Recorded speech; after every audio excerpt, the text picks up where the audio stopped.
This is a big bucket of brass.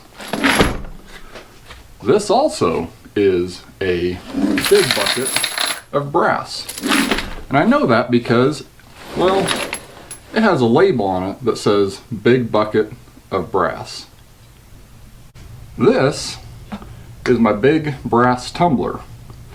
It also says big brass tumbler.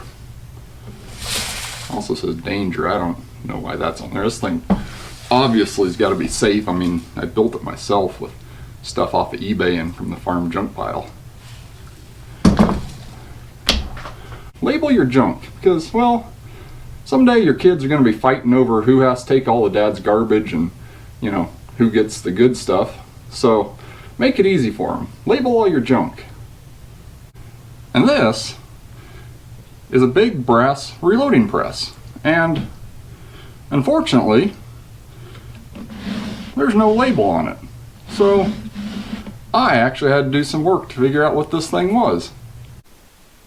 So whenever I find a piece of equipment like this that I really don't know what it is, there's a couple of things that I like to do. The first is to confirm, is it actually a reloading press or reloading related piece of equipment? And I think we've all seen tools that are, you know, misidentified as reloading equipment when they're really not. You know, things like bottle cappers, arbor presses, those cool little pecan walnut cracker things, got a little lever you crank over and it smashes them. You know, those all look like reloading equipment, right?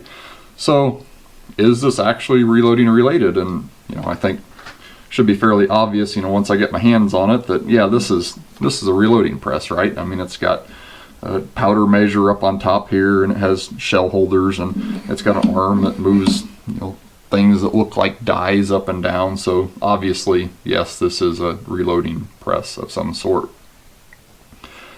The next thing to do is, you know, if you actually get your hands on it, is to see what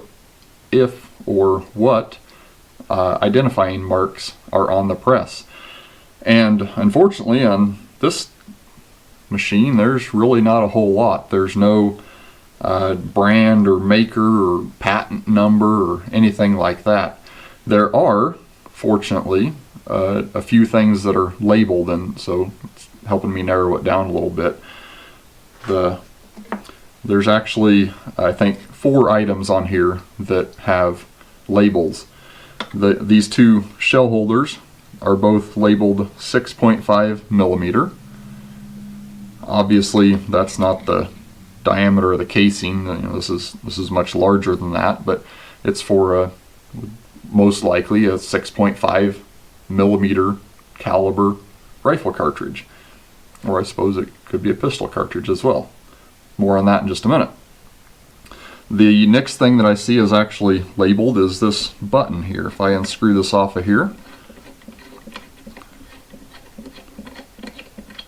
there's what looks to be a neck sizer button, or an expanding button for inside of a case neck, and this actually says .65, which, you know, is a 6.5 millimeter caliber cartridge.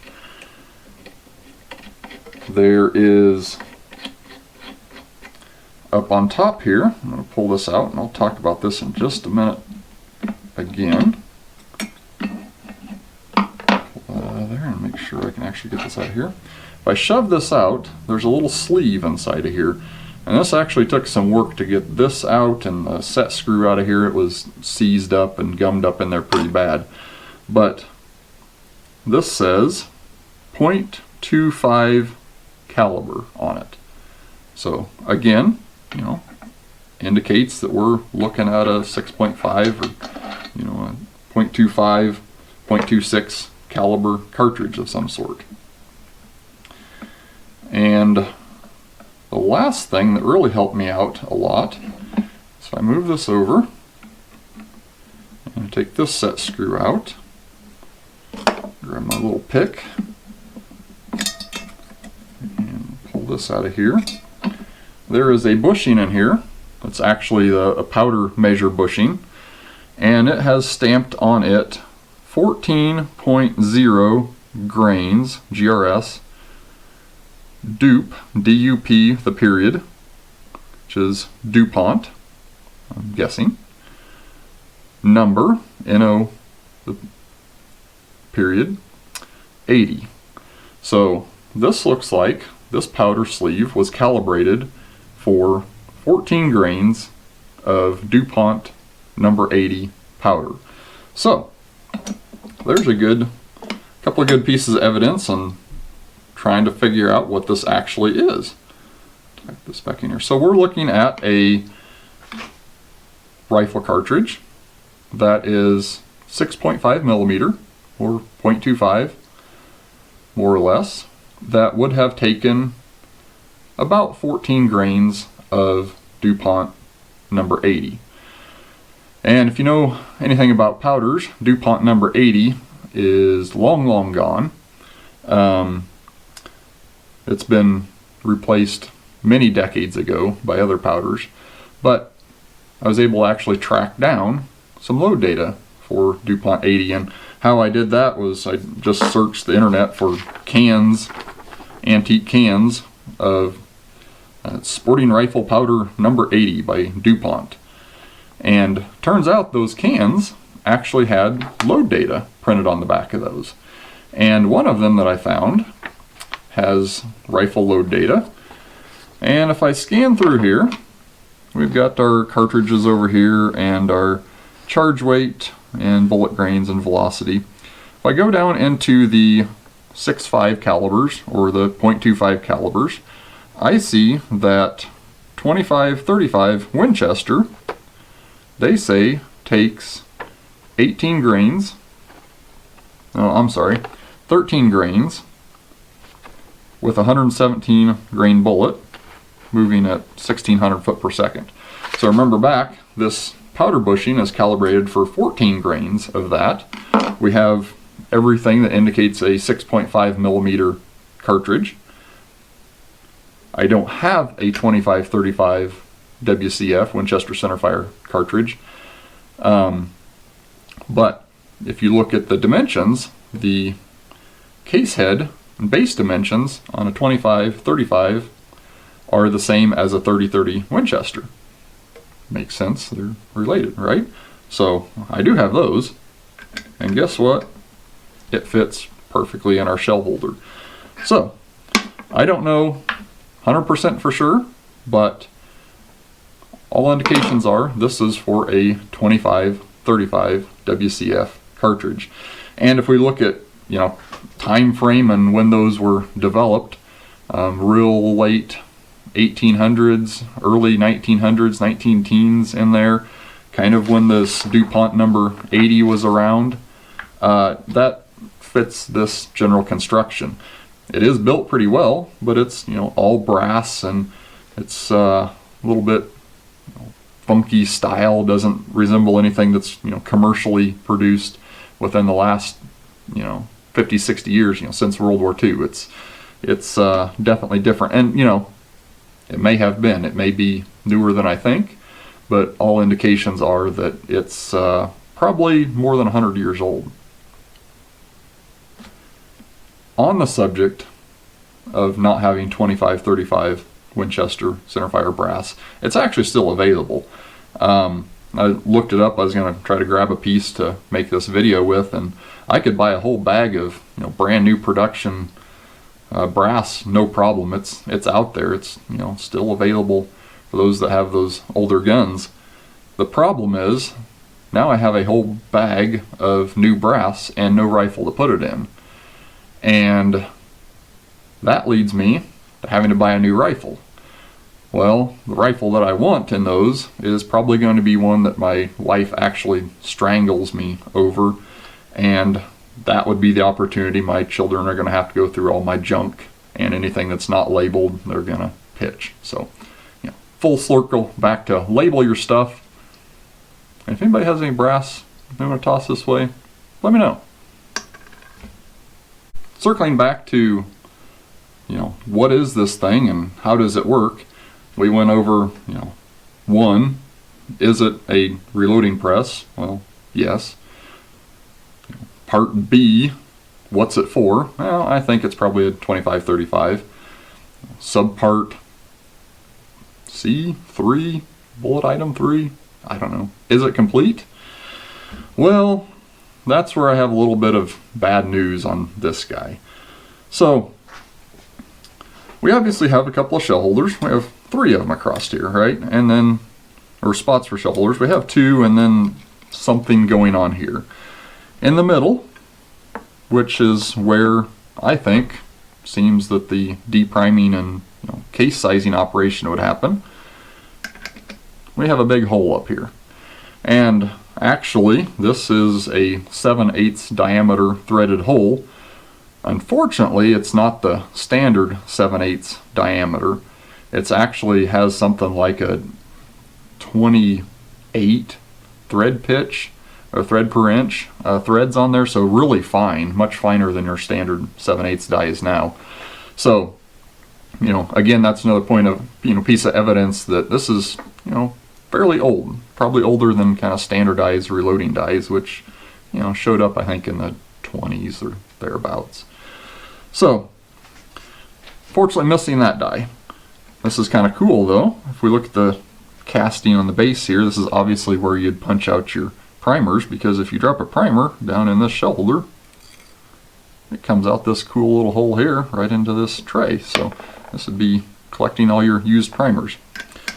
So, this is where we would size and deprime is in this station. And this lever actually has a huge throw. It's like 270 degrees or something. I can move it all the way from over here, and then if I took it off the back of the bench, it would swing around almost clear down to here to bring the tool head down. So that's this middle station here. Fortunately, missing that die. Over here, we have a expander button, which again is a 25 caliber or 6.5 millimeter. This being a 30 caliber, it's loose in there, but this would expand the insides of the neck. So apparently this middle depriming sizing die didn't have a neck sizing button in there. You would have expanded it here. This over here, as far as I can tell, I'm missing some parts here too. I suspect this is where you would seat the primers. Notice this has a much longer rod on here. I suspect there was a little cup that would hold a primer in here, and you'd place your primer in, place this on top, and then as you brought the lever down, this rod would go inside the cartridge and force it down onto the primer here. Also, inside of there, there's a spring. So if I pull that out of there, take that set screw out, this is actually spring loaded. There's a little sleeve and then a spacer and a spring inside there. So I suspect that was for priming, and if you let the spring move a little bit, it'd prevent you from smashing your primers. Again, that's kind of speculation. The thing that I'm puzzled about, and I really don't know what's going on with this, is how do you seat your bullet? I don't see any way that it could be done with what I have here. All of these rods, this what I'm guessing is for seating primers, and then this neck sizing button rod, those can be taken out. This middle die can be taken out. So maybe there was a seater die. I suspect that you'd also seat in this middle position here, that you had a pair of dies, one for decapping and resizing and one for seating. I don't know. I don't have the parts. If we move up here, up at the top, we have this handy little powder reservoir, and this is copper and brass. Whoops. Forgot there's a set screw on here. No wonder I'm having trouble getting it out of there. Loosen that up. So this has got a brass base and a copper tub, a copper hopper on top of here that'll hold powder. There's actually another copper piece inside of here. I think this is more modern than the press is. This is actually, I believe, 3/4 inch copper pipe that someone has cut a hole in, welded a little stop in here. My best guess is that they used this for a baffle to get a little bit more uniform flow inside there. If I put it inside there, the holes line up right with the base of the hopper, so powder from the outside would feed in there. That's my guess. Maybe they had a little rod or something that went inside of there, and so when you move your powder transfer bar over here, you could tap tap tap down inside there and make sure your powder is all settled in there. So then there's a lever on the back side of here that you can swing the powder over, and it drops it into this funnel. And remember, this is caliber specific. This said 25 caliber, and this little insert actually is beveled at the bottom. So you can hold your case here, move your powder over, and it would dump into your case. Then I assume you set your bullet on and use your seating die to seat the bullet. Again, that's the best that I can puzzle through this. So that was, item 3. Is it all there? And unfortunately, no, this one's missing some pieces, and so I can't really show you exactly how it works because, I don't know. That's the best that I can puzzle through. So number 4 is, what is it? Like I mentioned, unfortunately, there's no identifying marks on this at all as far as a manufacturer or model number. One thing that I like to do is, if you have the internet, which I think everybody mostly does, I think that's how you're watching these, is on the internet. I don't know. I get on the Google box and I type in there either what is this reloading press, or antique reloading press, or brass reloading press, or 1920s reloading press, and then spend, a couple hours every night or during my lunch at work searching through images and web pages and web forums of hoping to find a picture of something that looks similar to this. And in fact, I actually did find a picture of this exact one. Someone had posted the auction listing on a web forum, and another very helpful gentleman had replied that it was a Ballard, and he had an example of one that was actually constructed a bit different than this and painted, but that's the best that I can come up. His example mechanically was the same. The arrangement's a little bit different, but I'm convinced that's what this is a Ballard. I have not found any other information online or in any of my old reloading books about the Ballard. So again, if anybody out there knows more about this than I do, which almost certainly somebody does, because I know next to nothing about it, please let me know. I'd love to know. The cool thing is how much brass is in this thing, and it's beefy. It weighs somewhere around 15 pounds probably. There's a ton of brass in there. Really the only steel components there's a couple of handles, these slide rods, there's a pin that this powder measure head rotates on, and then the die components and the shell holders. Everything else is brass on here, and it's obviously cast, and then there's surfaces that have been machined on there. This has been machined off flat. All the linkages still pivot, and they all have oil holes. Everything is either pinned, so like this is pinned across here, or has steel set screws on it. And in fact, you'll notice that this screw here is really messed up. When I got this was completely corroded and seized up, and it took a fair amount of soaking in PV Blaster and then very gently working with a small impact driver to get that one out of there. But it is loosened up. So if you want to take the powder head off of there, you can remove that screw, and then the whole powder measure thrower device comes off of there.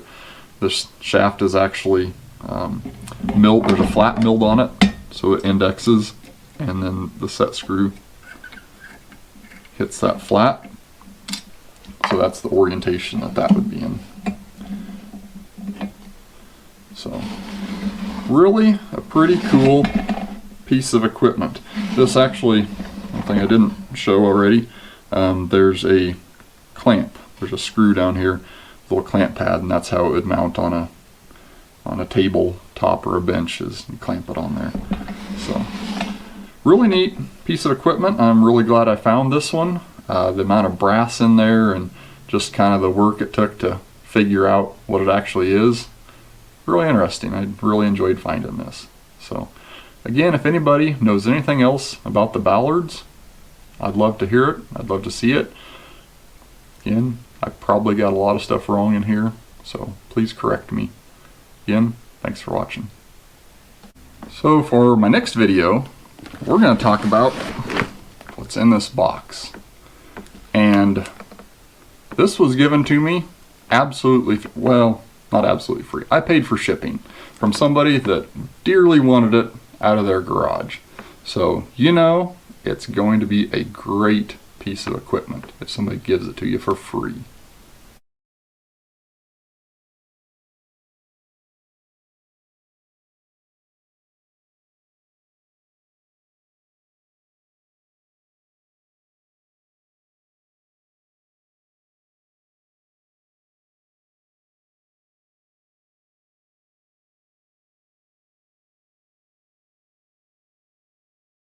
And I think anybody that's seen those cool little nutcracker, pecan, walnut cracker things, you know, those look a world like. I'm just going to start that whole mess over.